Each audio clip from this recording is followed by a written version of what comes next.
শেখ হাসিনা সরকারের আমলে ধানের রেট ছিল 1100-1200 টাকা। এরপরে ইউনূসের আমলে শেখ হাসিনা যে রেট রেখে গেছে ওই একটা বছর ওই রেটটাই ছিল। এখন বর্তমানে বিএনপি সরকারের আমল, ধানের রেট মাত্র 700 টাকা 800 টাকা।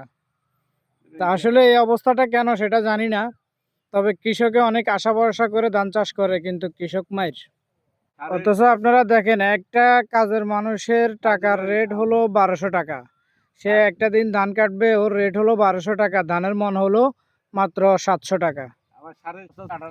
এরপরে সারের বস্তা হলো 1800 টাকা, 1800 টাকা, 2000 টাকা, 2200 টাকা, এরকম। তাহলে আপনারাই বলেন যে মানুষ কিভাবে চাষবাস করে কৃষকেরা খাবে? আসলে কৃষক সব জায়গায় ধরা, কৃষক সব জায়গায় লসে থাকে সব সময়, কৃষক কখনো উঠতে পারে না। কৃষক হয়ে জন্মগ্রহণ করে কি মানুষ অনেক ভুল করছে নাকি?